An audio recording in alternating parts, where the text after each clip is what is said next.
எடுக்க குறையாதும் கருவூலம், அள்ளி கொடுக்க கொடுக்க சடைக்காதும் திருவுள்ளம். படைத்த உணவு அரவணைப்பின் பெருமைகளை நான் நினைத்து நினைத்து உருகுகின்றேன் யா அல்லாஹ். படைத்த உணவு அரவணைப்பின் பெருமைகளை நான் நினைத்து நினைத்து உருகுகின்றேன் யா அல்லாஹ்.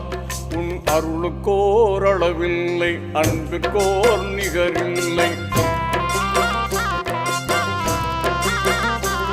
உன் அருளுக்கோர் அளவில்லை, அன்பிற்கோர் நிகரில்லை. அனைத்து படைத்து காத்து நிற்கும் ரப்பில் ஆலமீன், உன் அருளாலே வந்து விடும் சிறப்பு யா ரஹீம். அல்லாஹு ஜல்ல ஜலாலஹு, அல்லாஹு ஜல்ல ஜலாலஹு. நினைக்க